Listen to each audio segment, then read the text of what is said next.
Hi, everyone. Welcome to Toward the Socialist Horizon for a Democratic DSA. This is an event sponsored by the Tempest Collective and Internationalism From Below. My name is Hakan Yilmaz. I am the host of this event, and I'm a member of the Tempest Collective, and I'm a member of Lower Manhattan DSA. And now I'm gonna briefly pass it on to my co-hosts to introduce themselves. And we will move on to talk about our resolutions after that point. You want to go, Erin?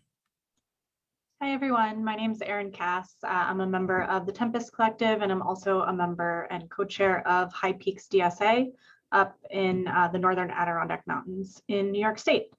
I'll let Nicole and then Ale introduce themselves before I start.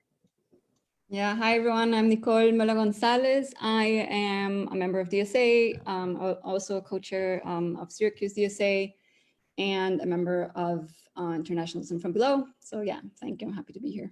I'll pass it to Alejandro. Hi comrades, I'm Alejandro Quryat. I'm a member of DSA, Internationalism From Below, and I'm a rank and file member in the America subcommittee of the DSA International Committee.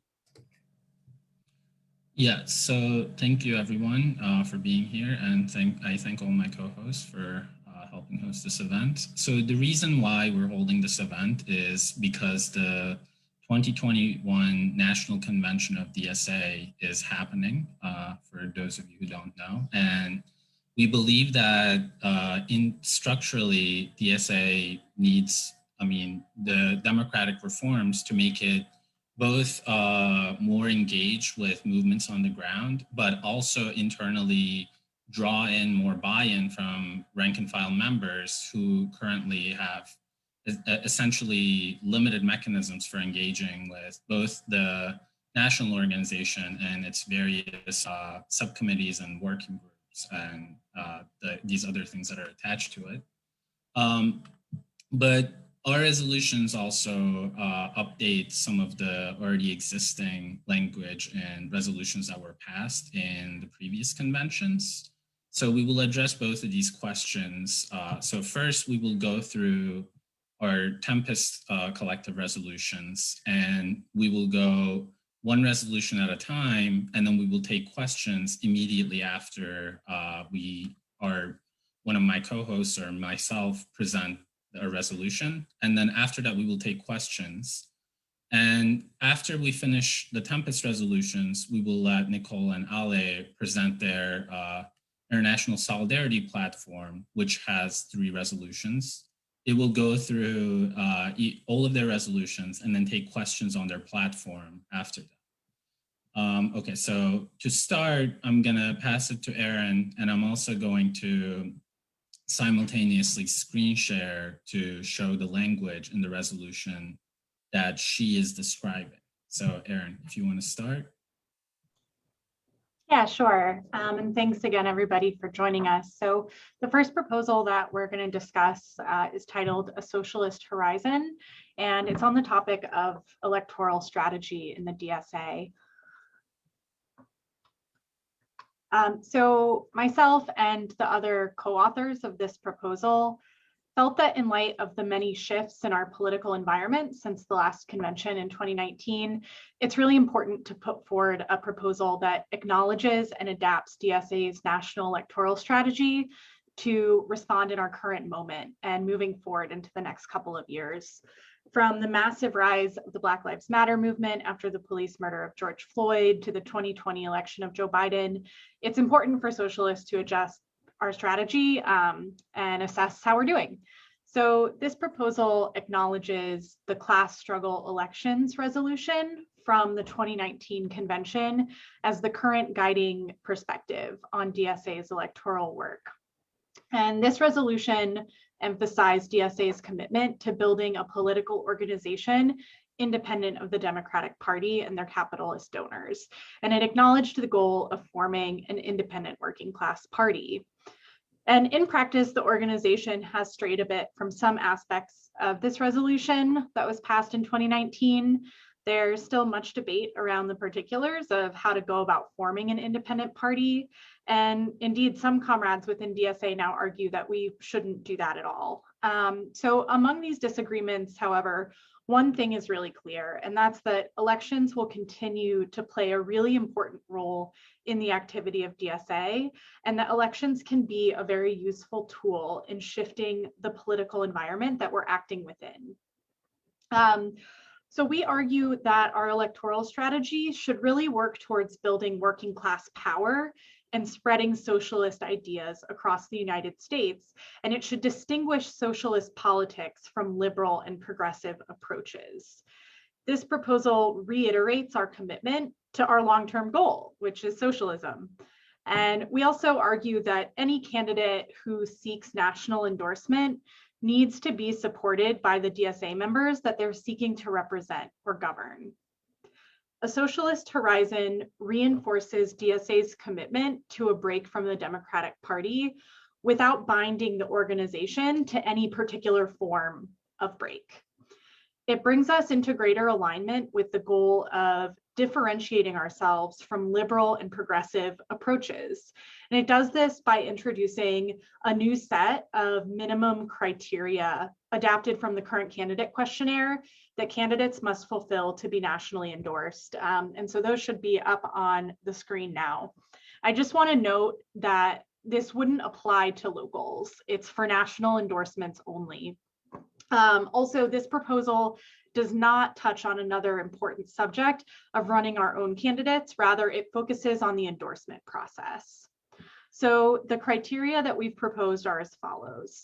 The candidate must openly identify as a socialist in live, digital, and print communications.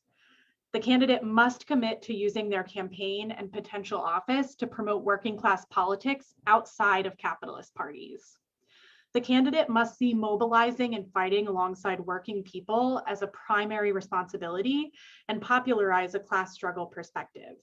They must actively and explicitly oppose forms of oppression and discrimination and repudiate support from oppressive or bigoted figures. They must commit to refuse a vote of approval to any budget, motion, bill, or amendment that would increase funding for agencies primarily tasked with criminal and immigration law enforcement. And finally, the candidate must refuse support from individuals, companies, and/or organizations that uphold oppressive capitalist structures. So examples of this could be law enforcement, real estate, the fossil fuel industry, and so on. So what we're proposing is that candidates must meet all of these minimum criteria to receive a national DSA endorsement. No exceptions shall be made by the National Political Committee. Any candidate seeking national endorsement must first be endorsed by the chapter or chapters in their geography. And in the case of a statewide race, a simple majority of DSA members in that state must approve an endorsement. So this will ensure that a candidate who's not approved by the majority of their potential DSA member constituents doesn't receive a national DSA endorsement. And finally, should a DSA endorsed candidate fail to uphold their commitments to these criteria, either during their campaign or while holding office, they'll be subject to censure up to and including revocation of both local and national membership. So that's the summary of this proposal. It really just seeks to reinforce our commitment to building an independent working class party without binding us towards, one particular type of break or another. And it also helps to increase the accountability that we're looking for from candidates that DSA endorses on a national level. So we can go ahead and open it up for discussion, for comments, for questions that you all might have on this proposal.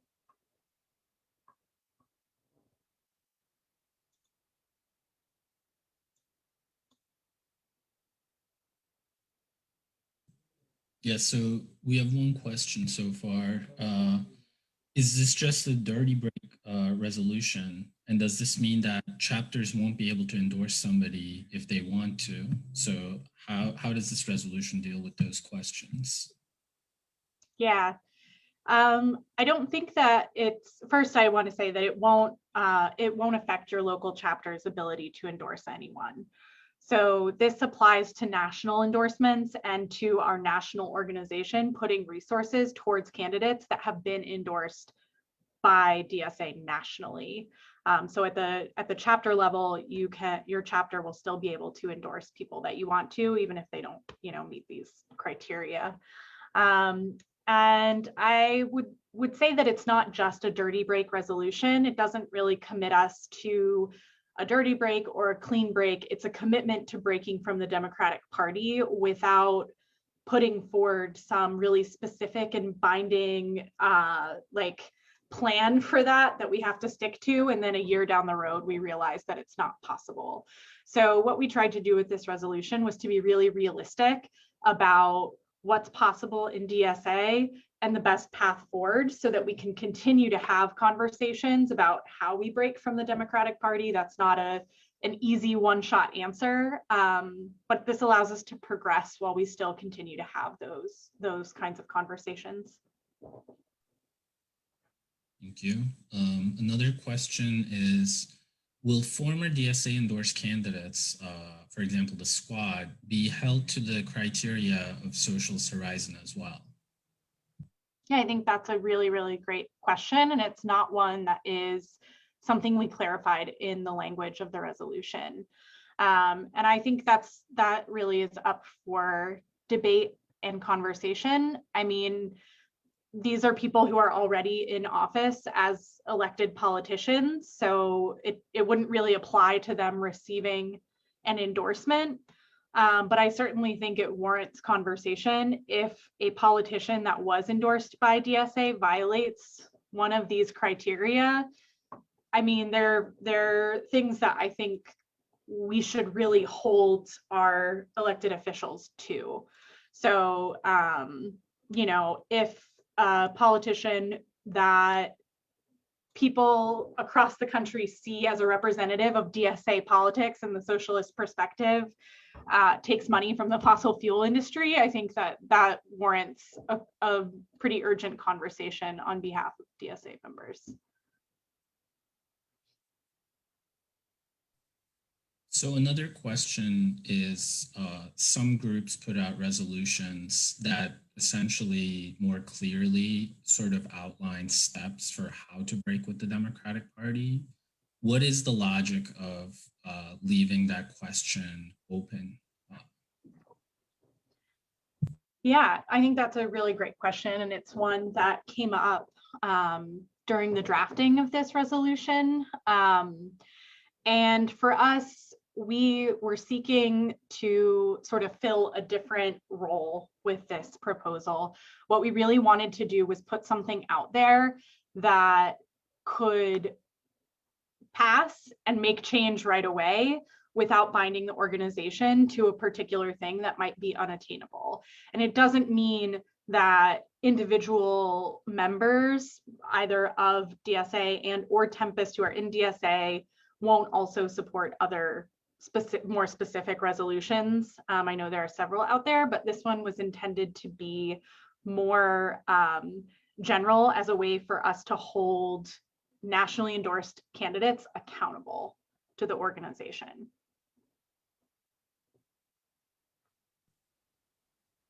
We can take one or two more questions if people have any other questions. At the moment, there doesn't seem to be any questions.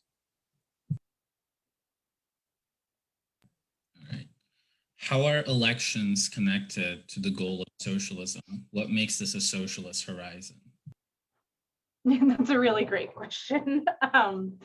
Yeah, I think that for a long time, elections were very absent from strategy on the left in the United States.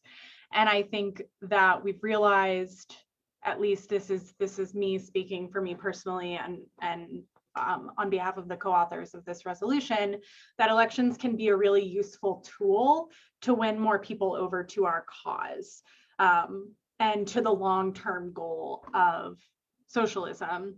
And I would say that what makes this, why we titled this a Socialist Horizon is we wanted to put something forward that would enable the organization to progress towards that goal despite the different political tendencies that exist in a big tent organization, because there's lots of disagreement around this question. And so we were seeking to propose something that could garner support from people across several tendencies that would help us, you know, really hold elected officials accountable to the values that we have. Thank you. I think this should be our last question from Andrea. What resources does DSA provide to candidates on the national level beyond the endorsement itself as a stamp of approval? For a lot of candidates, it wouldn't make a lot of sense to seek the endorsement because identifying as a socialist could be self-defeating. So what would be the benefit of a candidate following this criteria, depending on what they're receiving from the national? Yeah, I think that's a really good question. I think that it really depends on the candidate and the race. There are definitely some races where the candidate might feel it doesn't make sense to receive endorsement from DSA. And I think that that, you know, maybe is a question to discuss within locals and within chapters about, you know, what does that mean for us if somebody can't run successfully with the endorsement of Democratic Socialists of America? Like, what kind of work do we need to do in our community then? I don't think that everywhere in the country is at the same place in that regard. But I think in a lot of places, having the support of DSA nationally can really elevate a candidate's profile and help them gain more exposure to wider audiences in their area that they wouldn't otherwise reach. So it really depends, I would say, on the candidate and on the race. Thank you, Erin, and thank you for everyone who asked questions. We're going to move on to our second resolution. This will be the one called referendum. So what this resolution does, and the problem that it's trying to address, is Democratic Socialists of America holds national conventions once every 2 years. Within those 2 years, there is essentially no way for ordinary members of DSA to have major changes within the Constitution, the bylaws, etc., outside of all, maybe lobbying national political committee members. But because national political committee members can hold referendums themselves based on their own decisions, basically on certain questions. And these don't have to be binding.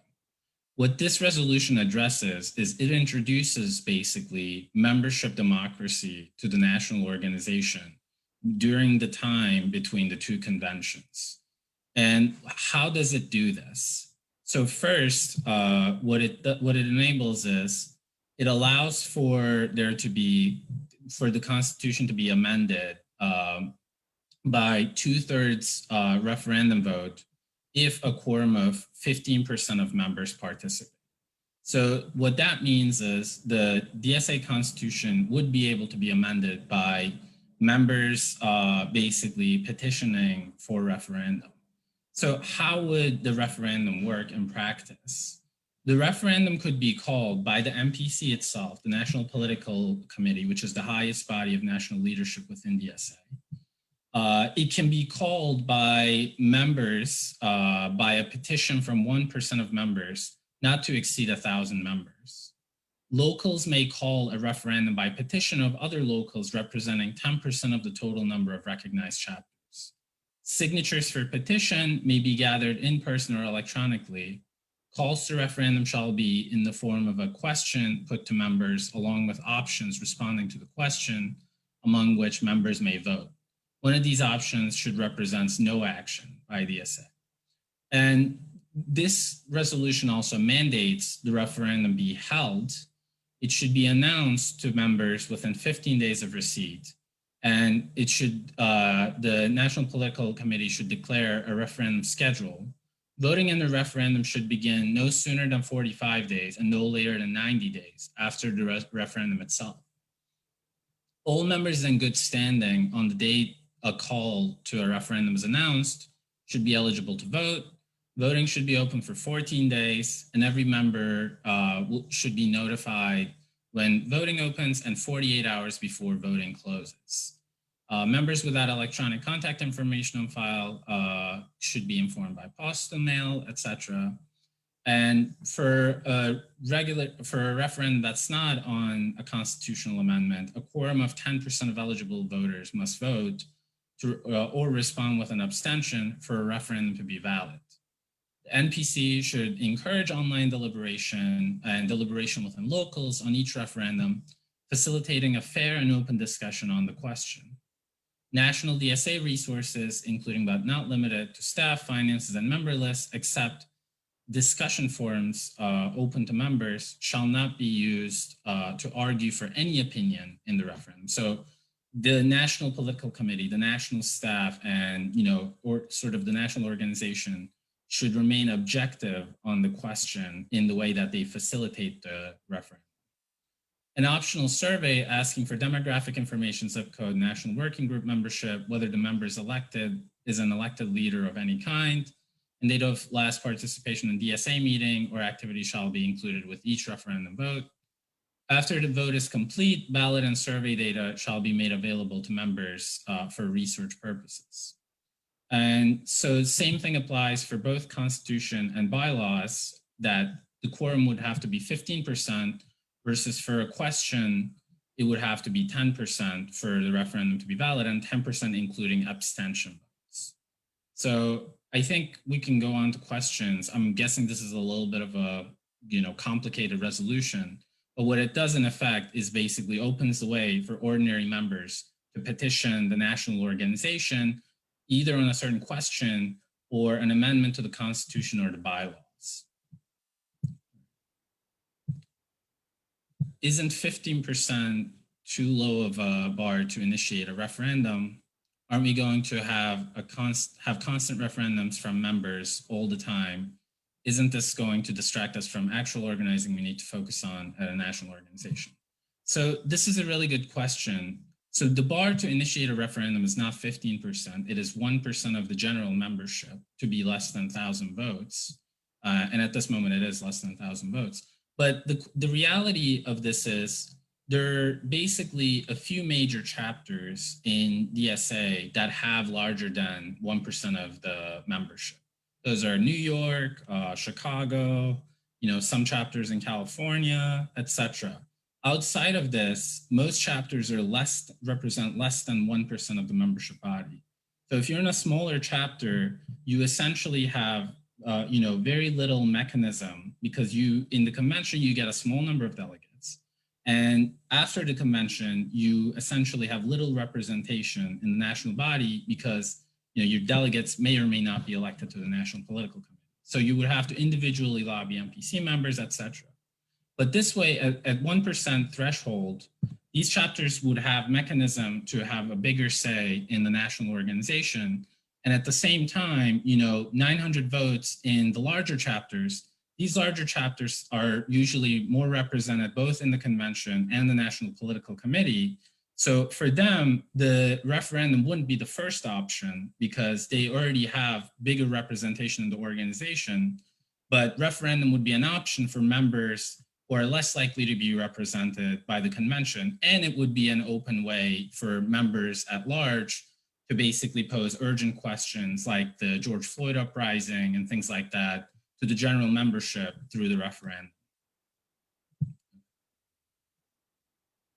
Any other questions?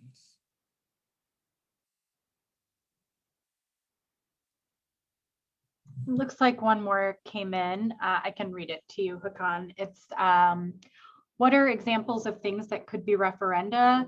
How would we know if something is actually referendum worthy versus just something that a few members want to talk about? Yes, so one thing that would reveal that second part of whether or not this is like a question that everybody's concerned with is whether or not you can collect 900 or so signatures. So, unless you're already, in a national body or a national caucus, etc., this is a very large number of signatures for members at large and members who are just active in branches or working groups, etc. Because these smaller bodies, you never have 900 people. So in that case, the question's worthiness would be revealed by the fact that enough members can very quickly gather that many signatures.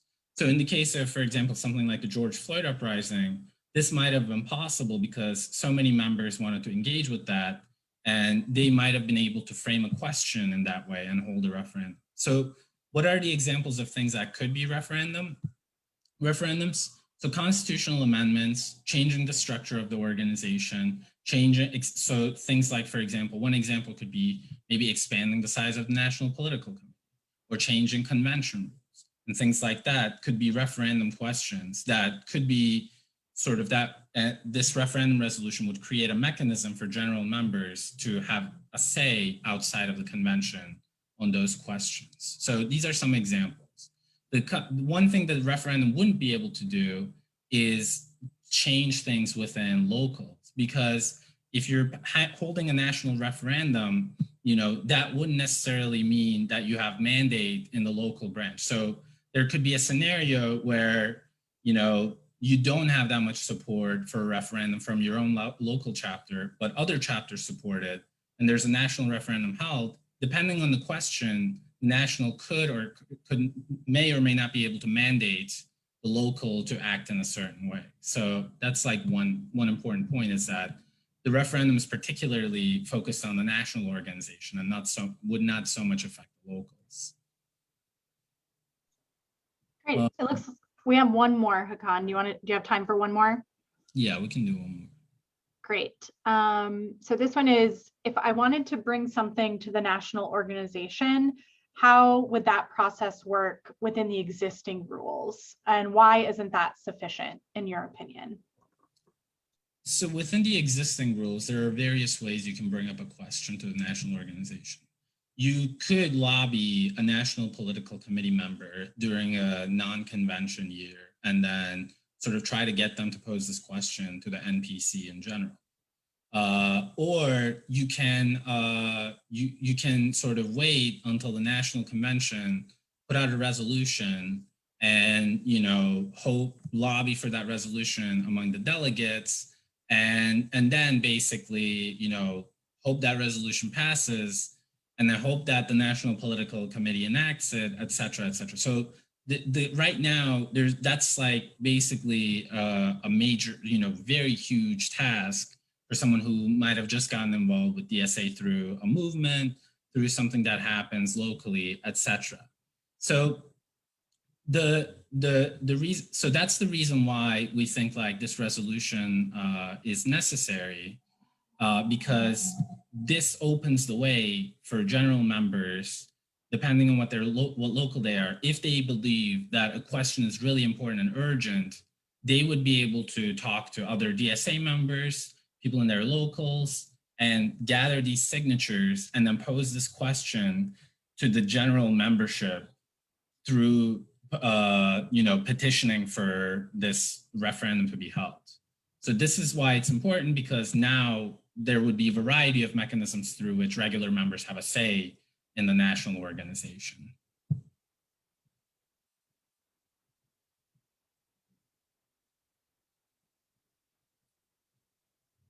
All right. There are no other questions. Maybe we can take one more question if people have it. But we have a few more resolutions to go.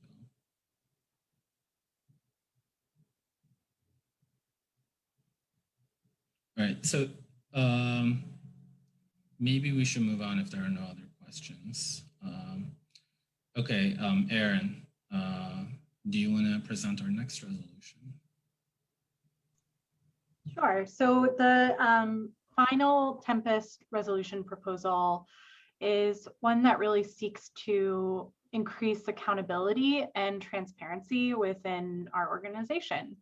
So similar to the other two resolutions that we've proposed. And the motivation behind this proposal is really that we feel as socialists, when opportunities arise for us to increase democracy within our organization, we should seize them. And it's normal and expected that when an organization experiences very rapid growth, that it will have to adapt in order to ensure access to what is now a much larger membership. Like, as our membership grows, it's important that we, take a moment and assess access to membership, because that becomes increasingly difficult when membership grows. So one step that we can take to increase accountability in DSA is to grant and encourage greater participation in the national organization for members. So this proposal, it's titled "For a National Leadership Elected by and Accountable to DSA Members." It provides us several ways to do that by amending the current DSA constitution. Before I go through the four main points of this proposal, I just want to remind folks that the links to these proposals are all being shared with you. And if you support them, then we would love for you to go and sign on and show your support. So the ways that this proposal suggests that we amend the Constitution of DSA is that, number one, in the case of a vacancy on the NPC, that vacancy should be filled by a special election by all members. So this will give members the opportunity to elect our leaders, even in the special circumstance of a vacancy. Right now, if there's a vacancy on the NPC, that position is filled by appointment. So this would change that process and give members the power to elect NPC members that are filling a vacancy. Number two is that the DSA Constitution should be amended to include a new recall mechanism by which members will now have the right to recall NPC members by a special vote that would be triggered by a petition of either 1% up to 1,000 members or 10% of locals. So right now there is no recall mechanism for DSA members to recall leaders serving on our NPC. So this would introduce that ability for us. I think we all were very clear when considering this proposal that this would be for really sort of extreme situations, and that in order to garner enough support for that, there would have to be something very serious. I think there are a few examples that come to mind, like an NPC member commits sexual assault, really extreme cases like that, where we want to make sure we have the right to recall our leadership. The third is that all votes taken by the NPC, save those in executive session, shall be roll called with the name of each member and their vote cast. And the NPC will provide minutes of its meetings and roll call votes to membership within 3 days of their approval. And this will really make the NPC feel closer to members in chapters across the country. Something that I've noticed being in a smaller chapter is we often feel really removed from the national organization. So seeing those roll call votes, seeing their meeting minutes is a way to make sure that we know what's going on in those meetings and that we can stay up to date with what's happening within the national bodies. And the final one is that NPC committees shall meet no later than 6 weeks after their appointment, and those that fail to do so shall be disbanded. So that one's pretty straightforward, that if an NPC committee is appointed and formed, they should meet within a month and a half after forming. So that's really the summary of this proposal, and it again just seeks to increase democracy, accountability, and transparency within our organization. Thank you, Erin. So our first question is, isn't this just going to make it impossible for the leadership to function? Won't members be trying to recall people they don't like all the time? Yeah, I think that's a good question. And I would say no. I think that the right to recall is a really important piece of highly democratic organizations. And there is a threshold. So, you know, you would have to petition 1% of members or 10% of locals to even trigger the recall. And in order for the recall vote to hold, fully 2/3 vote of the vote would have to support recalling that member. So it's not an easy or small task to do. And I think that even when things are difficult, it's really important for us to put in place democratic mechanisms within our organization if we want to see them in society. And the right to recall leaders, I would argue, is a pretty important function of democratic organization or society. Also, to the first part of the question, I don't think I quite understand like how it would make it impossible for the leadership to function. I don't think that this is something that would happen like on a daily basis that would impede the NPC from functioning. Sorry, I might be misunderstanding that part of it. Thank you, Erin. So second question, aren't leadership minutes going to be cumbersome? It sounds like a lot of work. I hope that they won't be. I think that it's important to sort of, you know, within any sort of leadership group, whether it's at like the branch level, the chapter level, or even just like outside in, you know, whatever clubs, like I'm the treasurer of my local rugby club and our secretary takes minutes of our meetings. And it's, you know, it's not the most glamorous or glorious task, but it's just important for accountability also to be able to refer back to. You know, if something comes up and you need to refer back to a discussion that was had in a previous meeting, it's really helpful to have those minutes. So, you know, I'm not 100% sure if minutes are being taken right now at NPC meetings. I think they probably are. I hope so. And those should just be shared out. Thanks, Erin. I think our final question for this section is, why would we want a special election for vacancies? Aren't the people on the MPC in the best position to know who should be on the ballot? I think the reasoning to have a special election to fill vacancies is, again, that it just increases democracy within our organization. It gives members the power to decide who we want to be on our leadership body. And so every time you distill that down to say, like, you know, we're appointing this person or we're electing this person who's then going to elect this person who's going to appoint this person, then, well, you're 4 steps removed from the people who you're actually supposed to be representing. So this is really making it so that even in the situation of a vacancy, there's a more direct connection between the person filling that seat and the members. And I think it also would grant, you know, more accountability and responsibility to that person, knowing that they were chosen by the members of the organization to lead. So I think that that really just strengthens the relationship and the democracy in the organization. Thank you, Erin, and thank you, everyone. So we want to urge you, if you agree with our proposals and if you think they should be discussed in the National Convention, please sign them. And if you are going to be a delegate, please vote for them when they make it to the convention. Now we're going to move on to the International Solidarity Platform of the Internationalism From Below, and I'm going to pass it on to Nicole. So they will first describe all of their platform at once, and then we will take questions after that. So go ahead, Nicole.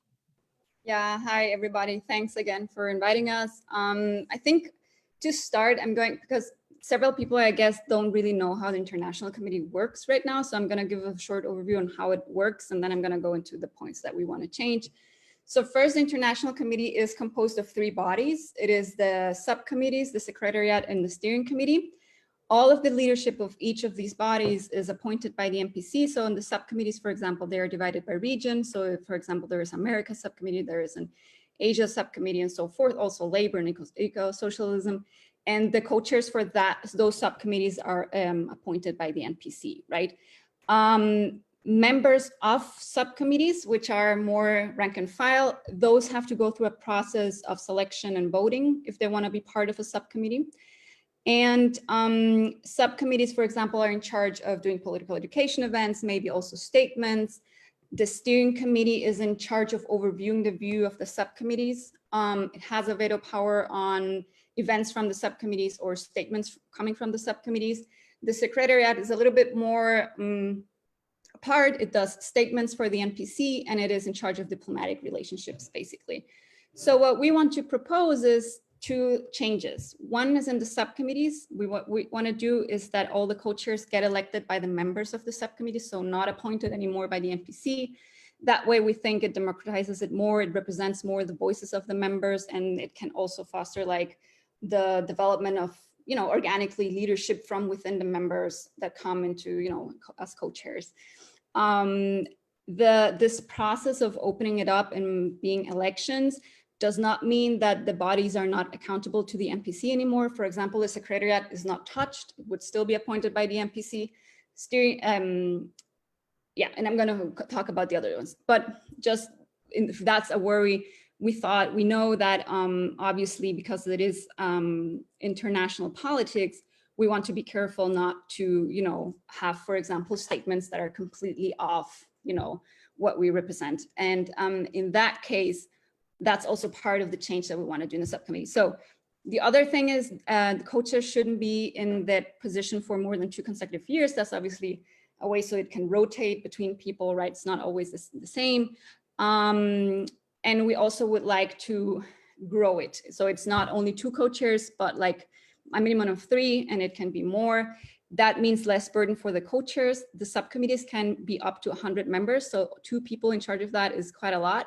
And also it's better if you have more people, if you want to, for example, if you have different political views to deal with that, it's better if it's more than 2 people. The other thing we want to change is we want to do the subcommittees open to all members. Right now they have to go through this voting and selection process. So we think it should work like a working group. Everyone who's interested in international politics, we think they should just go in there and engage. That's the best way that you can also capture the attention of rank and file who are usually not really interested in internationalist socialism or internationalist politics. And we also want to give the subcommittees more liberty and freedom to organize and advertise political education coming from their subcommittees. Right now, the steering committee has a veto power on that as well, the secretariat as well, and we think it would be better if it is more than the majority in a subcommittee that wants to do a political event, they should have the freedom to do it in the name of the entire international committee body, which is something that right now is not possible. If the steering committee thinks they are not really in favor of that political event, then they cannot advertise it as an entire, you know, from the entire body, which makes it a little awkward. Sometimes you see single subcommittees creating an event, and then you are asking yourself, why is it not that the entire IC is sponsoring this, right? So that was what we would like to make better. And the thing that it doesn't change is if there are statements that come from subcommittees about specific, there are regions, right? So if there's a statement from Europe about specific something that's happening in Europe, that won't change. So the steering committee would still have a veto power on a statement, right? It would still be, as I will show in the second resolution, accountable to the MPC as well, right? Because we know that if we had opened it up entirely, like even subcommittees can make statements officially, that would really could be a mess, right? So we know that we have to be careful with that. So that wouldn't change. It's mostly focused on political education events that should be more open, and on democratizing also the election of the co-chairs, right? And then the other resolution that's looking more at the steering committee. As I said, we have 3 bodies, the subcommittees, which are 9 or 10 right now, I think, the steering committee and the secretariat. And the steering committee, what we want is we would like to, right now it's also all are appointed by the MPC. We would like to have part of those members in that steering committee to be elected as well from rank and file members from the subcommittees. which one per subcommittee. That's what we are proposing. And then the rest can still be appointed by the NPC as well. So the NPC can still appoint the people they think should be part of the steering committee, right? That resolution is a little bit more open, so it leaves room for interpretation, right? How many people the NPC would like to appoint still within that body is open. We are not saying how many, we're just saying we want one from each subcommittee to be. And why we want that is because, as we said, the steering committee has an overview on the work of the subcommittees. We think that therefore they should be elected at least partly also from the rank and file and represent, right, those views from the rank and file in that body. It would take burden away from the people who are right now members of the steering committee, because they have to, and secretariat, they have to be liaisons to the to each subcommittee. If we have now people elected from the subcommittees, and that you don't need the liaisons anymore. And let me see if I'm missing one point. Yeah, so it would make the work within the IC a little bit less top down. It would give a little bit more freedom to the subcommittees. I think it would make the engagement with rank and file members in DSA broader, so more people can get involved. Right now it is a little close. It is much better than it was before, but we think with the step it could be even, it could be even better. And we are happy to have this up for debate in a convention to hear the other views.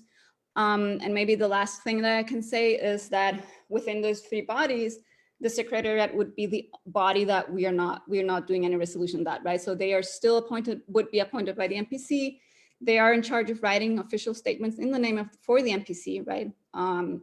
And to create this diplomatic relationship. So that's like completely untouched. So it would be also still accountable to the NPC. I hope I'm not missing something. If I miss something, Ale, you can fill me. But yeah, I'll pass it to Ale now. I think the one thing you miss is saying who we are and what we're a part of. So just very basically, Internationalism From Below is a network of socialist activists and researchers in the US and abroad. We seek to amplify on-the-ground perspectives on struggles against oppression and exploitation, more generally against capitalism, state violence, and imperialism. Part of the reason why where this platform comes from some of us in the US that are members of DSA.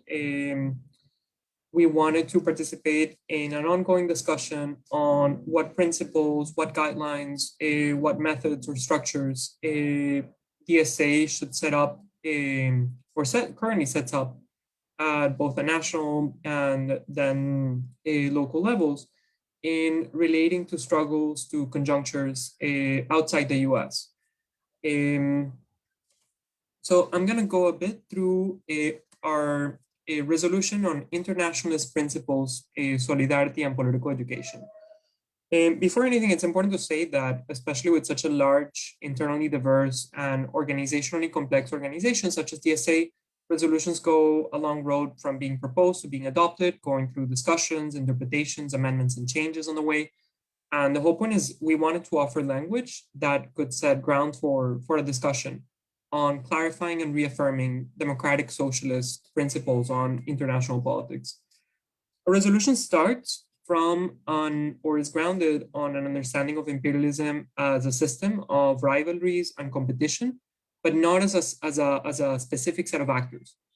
This means that we should forego just alignment with global and regional hegemons that compete with the US, but rather always seek to identify and relate with the movements from below of the international working class. And in a sense, through that work of engagement, of material solidarity and mutual political education, construct the sense of an international working class to which we belong and embody that. It's kind of a given that we are in the US, which is the largest imperialist power in the world, we have special responsibilities to fight not only militarism and military escalations and rearmament and interventions, but also the structures by which the US profits financially from exploitation and oppression elsewhere. The principles that we outline are very basic to democratic socialism and Marxism. They essentially mean opposing imperialism and capitalism. And they mean in terms of, for our particular organization, they mean that our relations with parties, organizations, and movements should be weighed in relation not only to the state or political power that these organizations can conjure or relate to, the rhetoric that they use or the flags that they wave, but at factors that it takes much more work and discussion and debate to assess. The self-empowerment of working class communities, the degrees of emancipation from different forms of oppression, and the social progress achieved. Very basic point about of Marxism in relation to states is that the relations of states and the classes that they seek to represent will always be complicated, full of contention, contradictions, and often confusing. And as we can imagine, it is here in the US with a Biden that has embraced a soft Keynesianism and and expanded different programs that are beneficial to the working class, or as it would have been had Bernie won the election.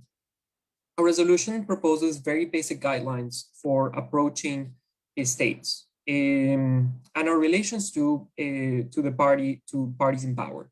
Are they not just democratic, but seeking to democratically empower the working class? Do they maintain systems of oppression along gender, racial, or ethnic lines? What are their actual politics? Not just on which side they stand. Depending on the answers to these questions, DSA could adopt different positions, whether critical or of conditional support and engagement, without for doing so ceasing to fight and oppose imperialist or foreign interventions, which are ultimately always deeply damaging to working people elsewhere. Most importantly, in my personal view, and I think in the view of the of my co-drafter, is that the resolution, this kind of work requires a lot of political education and discussion by rank and file DSA members, engagement with multiple parties and perspectives, a lot of work in translating ideas and realities, not only across languages, but across political registers and traditions, and renewed and expanded investment on the work that national and local level working groups, such as the International Committee, Anti-War, Eco-Socialists, Labor, Afro-Socialists, and others, both at the branch level and at the national level, do in fostering internationalist perspectives, discussions, and relation building. This resolution is not so much about setting up lines for a committee to draft statements or for party-to-party diplomacy, as important as that is, but rather to participate in encouraging a deeper involvement of DSA members in connecting transnationally with comrades abroad and assuming themselves as part of an international working class engaging in bottom-up transnational organizing. We really hope that DSA members, more than signing onto this resolution or not, will engage with its contents, propose changes, amendments, or counter-proposals, and think in very practical organizational and political terms about what international solidarity means, both materially, ideologically, and so on, and answer those questions in practice. So yeah, you can read the resolution with the other two at the International Solidarity platform. We've shared the link, and yes, and we can go through questions. Thank you, Nicole and Ale. The first question is, isn't it more democratic for the National Political Committee to appoint the subcommittee chairs and the secretariat, since the National Political Committee is accountable to the general membership? Yeah, I can go with that. So first off, the secretariat will still be appointed by the MPC, right? The changes that we're making is for the co-chairs of each subcommittee and for part of the steering committee. So, but the secretariat, who is in charge of making statements and the diplomatic relationships, still appointed by the MPC. We do think that it is also a question of democracy that the members can choose who it is that is guiding the group. that's one of the positions, but also I think it is very important to, I don't know how to say that in English, foment that leadership comes develops from within the membership. And a way to do that is if they have the possibility to become nominees, right, and get elected. So in that way also you can facilitate the rotation of people, right? And because the way, if it is appointed, it can often happen that it is similar, already people who are interested in international politics anyway, right? But it can also happen that it's the same people who are just, doing a good work too, but they are always wanting to do that. So that's why we think the membership should be able to elect the leaders as well in the subcommittees, at least now. Thank you, Nicole. Here's another question. You all seem to share a set of politics. Are you just trying to get DSA to adopt your vision of internationalism with these proposals?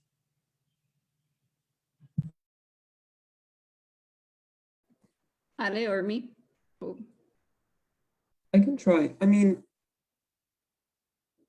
I guess yes and no. I mean, of course, we want to promote democratic socialist politics, and there are going to be many different understandings of what that means. I think the main purpose of any resolution is to pose that question in open debate. There are some things which, for example, align with in our resolution that align with how DSA's principles and politics as they already are. There's others that to a certain extent don't, or only with specific sectors or with specific or different lines of work. But the whole point of a resolution is to engage in a discussion, which ultimately is going to be a national discussion that will be hashed out over the next several months at convention. We really hope that this discussion will be based on reaffirmations of the democratic socialist principles and commitments to emancipation, liberation, and the struggles against oppression and exploitation everywhere that bring us all together into socialist politics, and that differences regarding degrees of support or conditions or specific critiques, I think, can only be made on a case-by-case basis with a much more informed debate and discussion going into it. The main drive of the resolution is that we should commit to amplifying those discussions and debates and engaging in as much political education from the membership up as possible. Can I also add something to that question? I think the question in itself is already posed a little bit like, we are something else in DSA. We are DSA members, right? We're rank and file DSA members. So it's not like we are coming from the outside. We are people who are organized also within DSA, but we are members for a reason of DSA. And what we think, and I mean, DSA is definitely, it's a what we call the big tent organization, right? It has different currents, different forms of viewing what socialism is, what it isn't. And we are just one part of that, right? So what we want to bring that debate forward, what it is that we think socialism is and internationalist politics are. Yeah. Thank you, Nicole and Ale. Here is another question. What countries or movements is DSA supporting, in your opinion, that do not meet these criteria, and which ones do? Basically, based on these standards, under this criteria, DSA might not even be might not even be able to support DSA itself. So.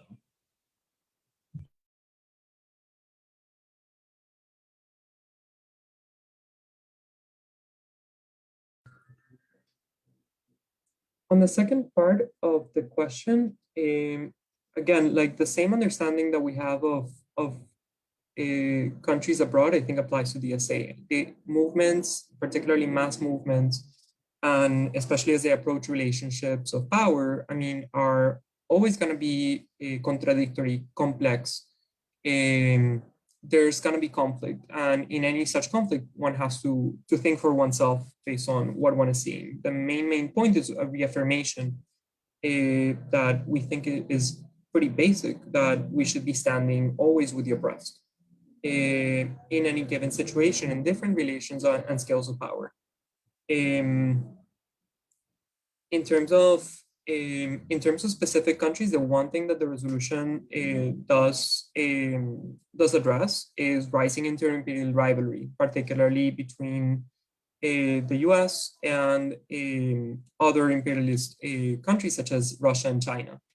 The main point of the resolution is that we should not be splitting the world in a very binary way into good and bad, into a good empire and into a good empire and a bad empire, or into a good camp and a negative one, but rather always stand with the oppressed in different relations of power within those formations, and put forward the banner of independent international working class politics. Thank you, Ale. Another question is, people have responded to your platform talking about campism and third campism. What do these terms mean, and what do they mean in relation to your platform?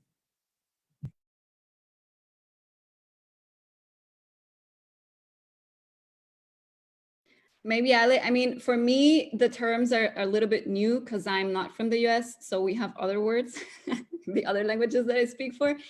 But the way I understood from what I read in Twitter, I wasn't aware that there was the word third campism, but basically seeing like two camps of, right, what Ali was talking about, the good empire, or maybe not, but like the neutral empire being somewhere in China and Russia, and the bad empire being in the US, and then a third camp, which would be what I guess people think we represent, is the camp of the working class being exploited and oppressed in all of these regions. And that was my understanding of what people have called third campism, and campism being the view that because the US is the biggest empire in the world, that's why anything, that might menace a war into another empire, we should defend basically the other camp, right? Just because of the position that the US has, which obviously we are all on the same side, is horrible, right?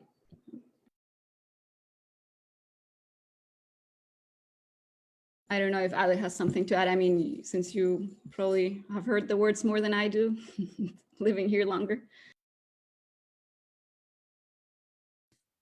I mean, I don't have a particularly I think the discourse of like camps is not particularly like widely used. It used to be more used when you could refer to like the quote unquote Western or democratic camp and the quote unquote Soviet camp, which again, like each of these formations was rifted by many different contradictions, antagonisms between different agents of these camps. They're the first sort of like major movement to use third camp language was actually the non-aligned movement, which we also don't feel very represented with, at least after a certain point. I mean, many of these national liberation movements that coalesce around the non-aligned movement like represented mass democratic impulses and liberation and massive movement towards social justice, but later congealed into different regimes, many of them.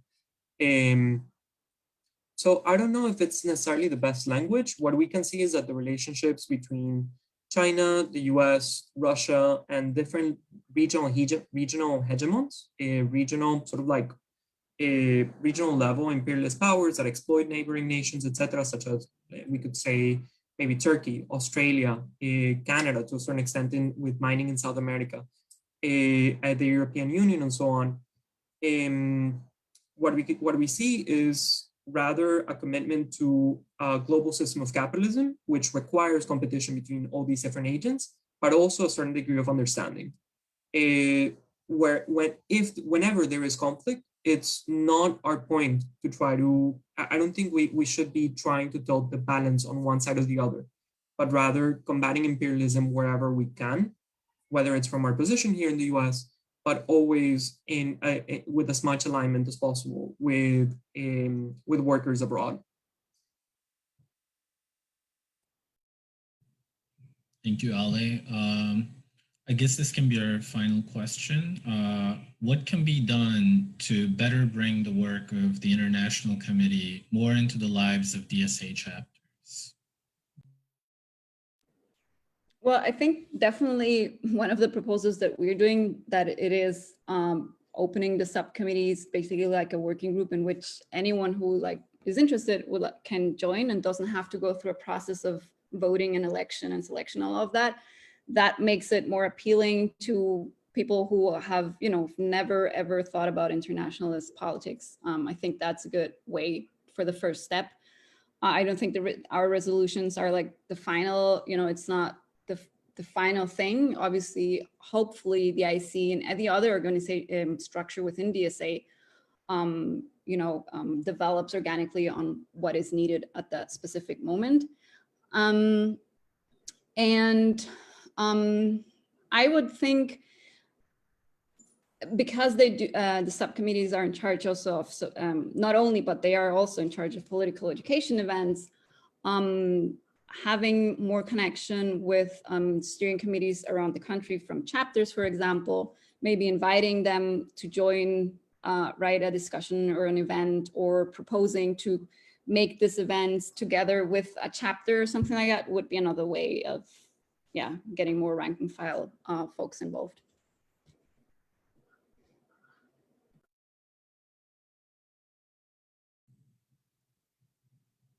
Thanks, Nicole. So unless there are any other questions, we're gonna sort of start wrapping up. So we've presented 6 resolutions, and 3 of them were sponsored by the Tempest Collective, and 3 of them were part of the Internationalism From Below. The first of which was called the Socialist Horizon, and links to all of these resolutions are attached to the Facebook Live right now.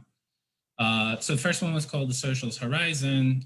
This basically reiterated DSA's commitment to class struggle elections. It reiterated its commitment to break with the Democratic Party. And it also, sort of brought up new criteria for national endorsements of candidates. Our second Tempest Collective resolution was Referendum, which introduces membership participation to the national politics of DSA during the time between the 2 conventions, either by 1% of the general membership petitioning, or number of chapters, 10% of chapters that petitioning to pose a question or pose a constitutional amendment or an amendment to the bylaws to the through that National Political Committee, and the National Political Committee would be binded to hold a referendum on that question. And then there are various quorum requirements, and it would be 15% for constitutional and bylaws amendments and 10% for an ordinary question. And our third resolution was the accountable leadership for national leadership elected by and accountable to DSA members. This resolution introduces basically the right to recall national leadership. It creates a mechanism to elect new National Political Committee members if there be vacancies during the time between the 2 conventions. It basically creates various accountability mechanisms, like introducing a mandate to release minutes and things like that. So this is our third resolution endorsed by the Tempest Collective. The other 3 resolutions endorsed by the Internationalism From Below essentially outline the structure for democratization of the International Committee, through reforming, through opening the road for electing subcommittee leadership by the members of the subcommittees. And it essentially it reforms the steering committee by allowing it to include one voting member from each subcommittee. The subcommittee representatives to the steering committee should be elected by the members of respective subcommittees on a yearly basis. So this is these are two resolutions that are more structural reforms. And their third resolution outlines principles for solidarity and political education. It basically encourages the DSA International Committee to hold open political education, to discuss various supporting or not supporting various left governments, and sort of tries to create more space for debate within the International Committee that would be outward facing. So that's sort of the outline of them. You can see all of these proposals on the Facebook Live. And for all my co-hosts, if there's anything that you want to add, you should do that right now. Yeah, just to say that if folks agree with the changes that we want to make, just sign on to our resolutions. We would really appreciate that. To have the debate, obviously, in the DSA. Yeah.